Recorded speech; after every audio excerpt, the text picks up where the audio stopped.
अजीज दोस्तों, अस्सलाम वालेकुम। नमस्ते, सत श्री अकाल, जय जिनेंद्रा, गुड आफ्टरनून। अजीज दोस्तों, सिंध और बलूचिस्तान के हवाले से कुछ चीज़ें आपके सामने रखूंगा। जैसा कि आपको पता है कि सिंध में ऑपरेशन शुरू हो चुका है पाकिस्तान आर्मी का। उससे पहले एक छोटी सी खबर या तज्जिया। पाकिस्तान की एक एक्ट्रेस है माहिरा खान। माहिरा खान भारत की फिल्म रईस में शाहरुख खान के साथ काम कर चुकी हैं। माहिरा खान वैसे तो इस्लामाइजेशन या उन चीज़ों की तरफ नहीं है, लेकिन उन्होंने भी एक बात की जिसकी वजह से मुझे ये खबर उठानी पड़ी कि उन्होंने कहा कि we should never be inspired by India, we are not Bollywood.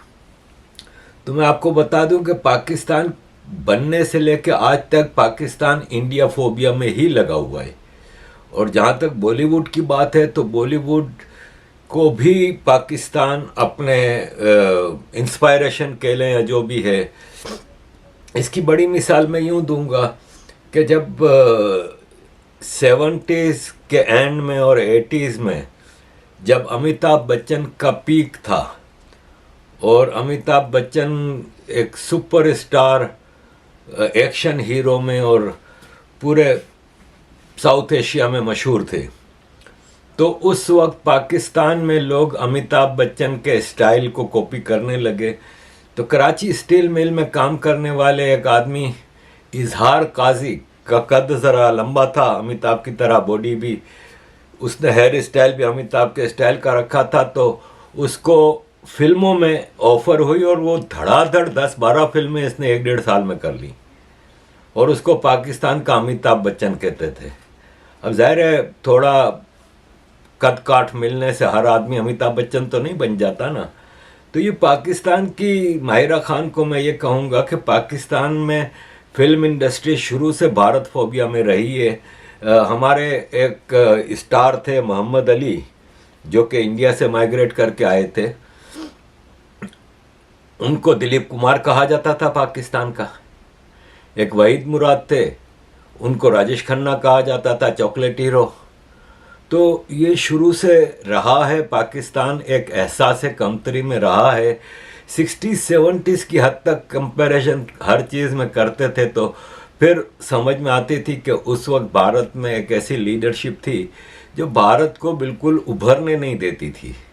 और भारत एक कन्फाइंड, एक 4 दीवारी में बंद एक वो था कंट्री, और उसका पोटेंशियल निकल के आता नहीं था।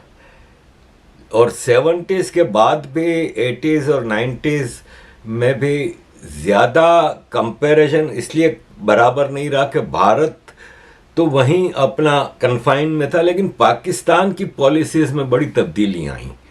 74 में जब भुट्टो ने इस्लामिक कॉन्स्टिट्यूशन दिया पाकिस्तान को, जब तक बांग्लादेश पाकिस्तान था तब तक तो ये इस्लामिक कॉन्स्टिट्यूशन नहीं ला सके थे, इसलिए कि बांग्लादेश की जो ईस्ट पाकिस्तान की आबादी थी वो उस वक्त तक काफ़ी हद तक सेक्युलर थी।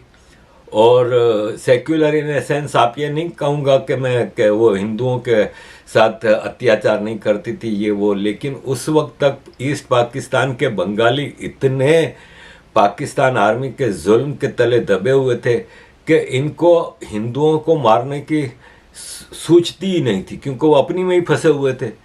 और फिर जब वॉर हुई और ये सब चीज़ें, तो पाकिस्तान उस वक्त तक इस्लामिक स्टेट नहीं बन सका।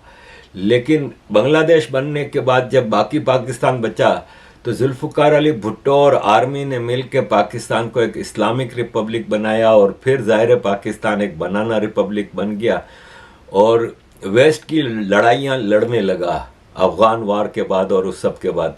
तो फिर पाकिस्तान का इतना तेज़ी से डिक्लाइनेशन हुआ, और फिर ज़ियाउल हक ने जो तबाही मचाई थी वो तो ख़त्म हो गया पूरा पाकिस्तान।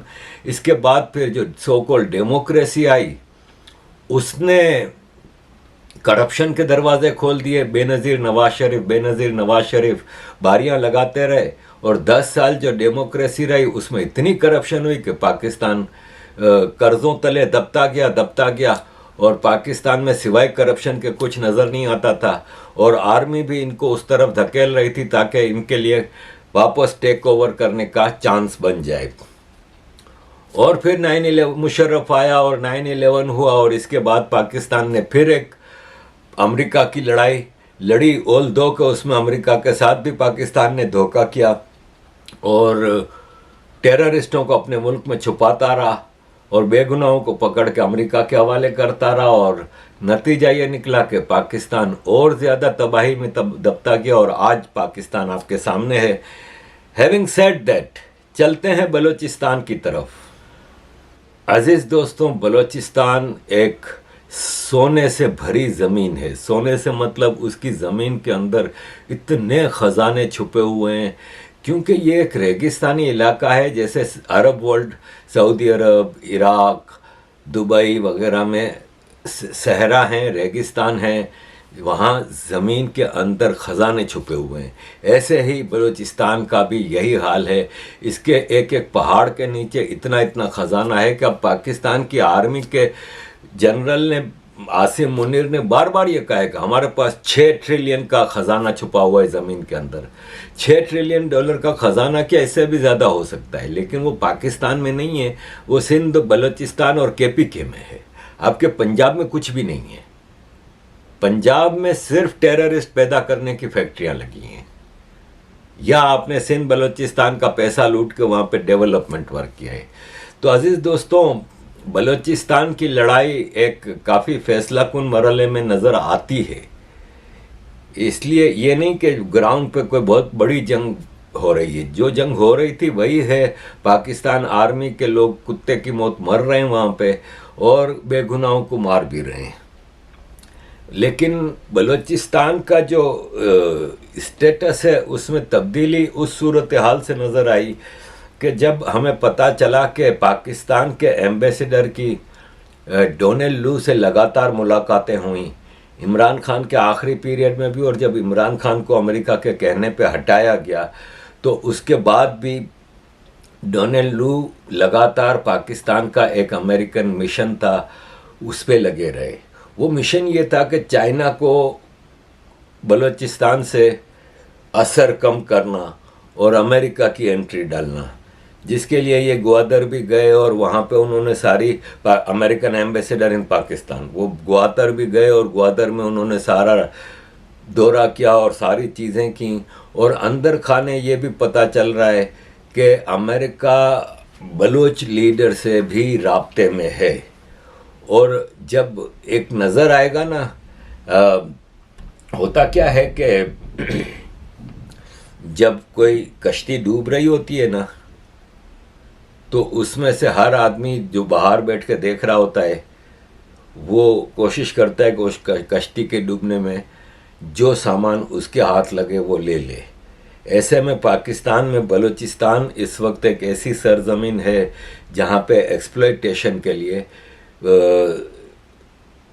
बड़ी बड़ी ताकतों की नज़र है। अब एक मिसाल ले लें कि पाकिस्तान ने बलूचिस्तान में रेकोडिक की जो सोने की कान है, जिसमें कहा जाता है कि 1 ट्रिलियन डॉलर से ज़्यादा का सोना है, उसके कुछ शेयर्स पाकिस्तान के पास हैं। वो पाकिस्तान सऊदी अरब को बेचना चाह रहा है। अब ऑलरेडी रेकोडिक एक वेस्टर्न कंपनी को ठेका दिया हुआ है, उसमें से कुछ शेयर पाकिस्तान सरकार के हैं, कुछ बलूचिस्तान सरकार के हैं। वो सऊदी अरब को बेचने की कोशिश कर रहा है। पाकिस्तान एक अरसे से लगा हुआ है कि सऊदी अरब से कहीं ना कहीं पैसा हथियाया जाए।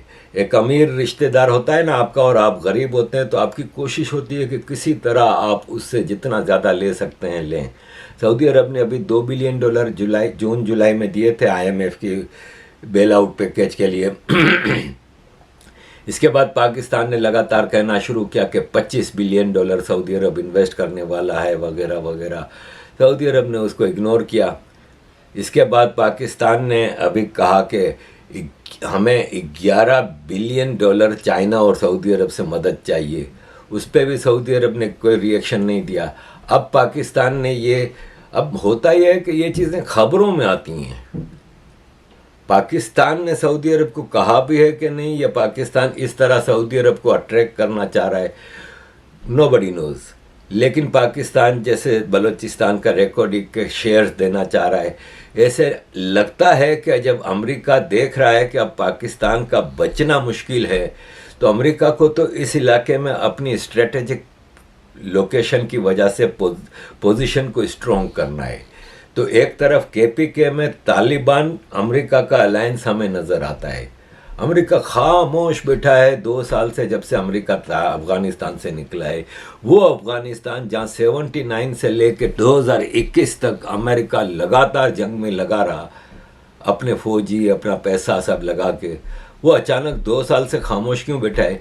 इसलिए कि लगता यह है कि तालिबान अमेरिका की एक डील के साथ आए हैं। और जिस तरह अफ़गानिस्तान की इकोनॉमी इम्प्रूव हो रही है, अफ़गानिस्तान इकोनॉमिकली स्ट्रॉन्ग हो रहा है, अमेरिका अफ़गानिस्तान के तालिबान सरकार के ह्यूमन राइट्स वायोलेशन पे कुछ नहीं बोल रहा, इससे लगता है कि ये नूरा कुश्ती है। मैं पहले एक वीडियो में बता चुका हूँ कि नूरा कुश्ती किसको कहते हैं। नूरा कुश्ती उस रेसलिंग को कहते हैं जिसमें पहले से ही तय होता है कि मैं जीतूंगा, तुम हारोगे, थोड़ा हम लड़ेंगे आपस में, और फिर तुम मुझे तुम्हारी पिटाई करने का मौका देना, मैं तुम्हारी पिटाई करूंगा और मैं जीत जाऊंगा। ये नूरा कुश्ती होती है, जिसको क्रिकेट के वर्ल्ड में फिक्स्ड मैच कहते हैं। तो ये तालिबान और अमेरिका का अफ़गानिस्तान में फिक्स्ड मैच चल रहा है। तो नज़र आ रहा है कि अगर पाकिस्तान का डिसमेंबर होने का, बाल्कनाइजेशन का कोई रास्ता निकलता है, तो उसमें अमेरिका तालिबान के ज़रिए केपीके भी ले लेगा और बलूचिस्तान में अपना स्ट्रॉन्ग होल्ड करेगा और बलोच लीडरशिप के साथ बलूचिस्तान को कंट्रोल करेगा। Punjab is not attractive for America. Punjab कुछ भी नहीं है। पंजाब में सिर्फ ये गंदम मुक्ति है और बाकी टेररिस्ट उगते हैं। सिंध, बलूचिस्तान और केपीके ये अट्रैक्टिव जगहें हैं। तो उसके लिए हमें नज़र आ रहा है पाकिस्तान के अमेरिका में एक्स एम्बेसडर हुसैन हक्कानी साहब ने आज से 2-3 साल पहले यूनाइटेड नेशंस में ये स्पीच की थी।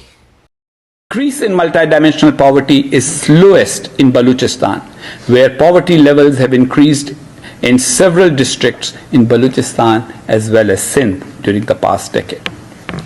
Urban unemployment stands at 12.5% in Balochistan compared to countrywide average of 5.9% in 2015. Balochistan provides 40% of Pakistan's energy needs and 36% of its gas production along with minerals. Yet, 46% of households in Balochistan have no electricity. Only 25% of villages.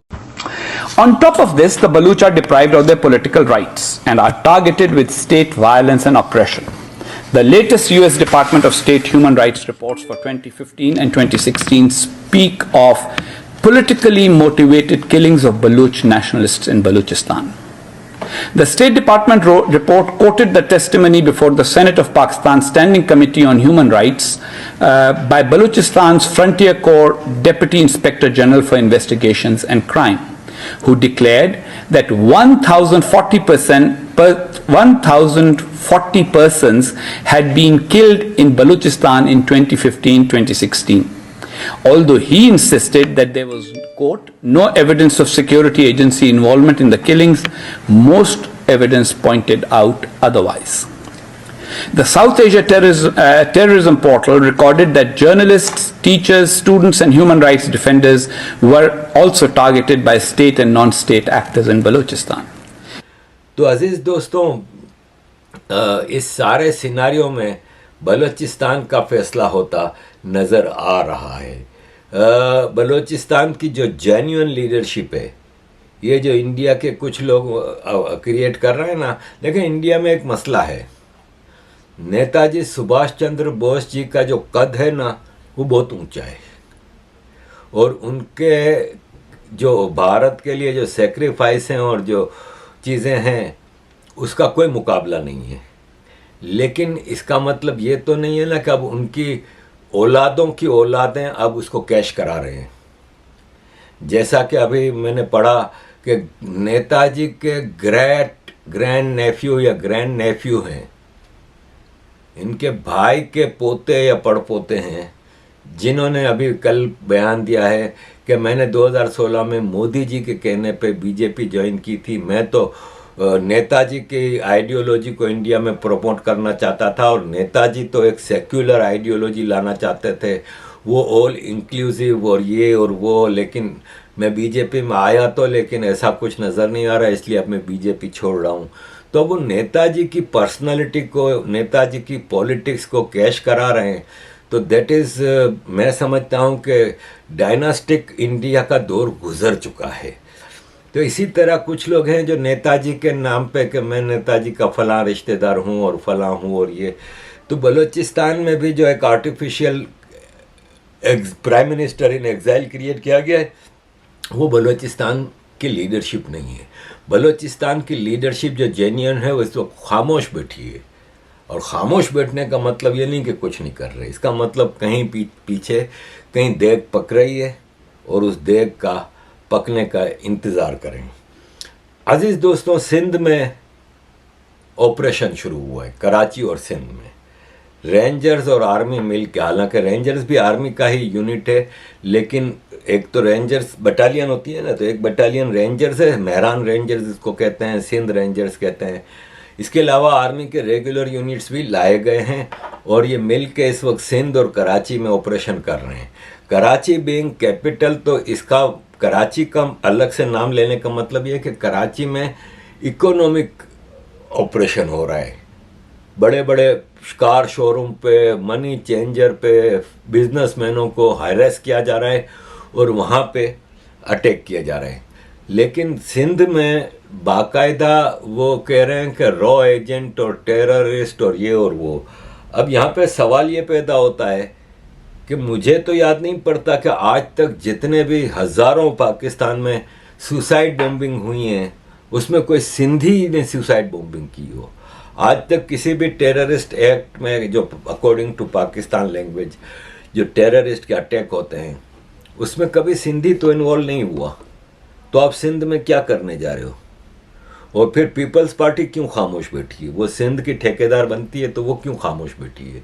इसका मतलब ये है कि वहाँ पे जो operation किया जा रहा है उसमें पीपल्स पार्टी के लिए शायद रास्ता साफ किया जा रहा है, और पीपल्स पार्टी के जो अगेंस्ट पॉलिटिकल ग्रुप्स हैं उनके, देखें वहाँ सारे जागीरदार हैं, और जागीरदारों के अपने डाकुओं के ग्रुप होते हैं, और उन डाकुओं के ज़रिए वो, उन गुंडों के ज़रिए वो अपने पब्लिक को कंट्रोल में रखते हैं। तो उसमें पीपल्स पार्टी के किसी जागीरदार पर वो हो नहीं रहा। अजीज़ दोस्तों, इस सिलसिले में एक अटैक हुआ एक घर पे, और एक ही ख़ानदान के 6 लोग मार दिए, जिसमें 2 बच्चे थे, और बोला यहाँ पे रॉ के टेररिस्ट रहते थे और सिंध के दहशतगर्द थे। बच्चे भी 2 मारे गए, और उस गांव के लोगों की हालत, उस घर के लोगों की हालत देख के कहीं से नहीं लगता कि ये कोई टेररिस्ट हो सकते हैं। बिल्कुल आम वर्कर, छोटे से गरीब लोग। अगर वो टेररिस्ट होते तो फिर अच्छे खासे होते।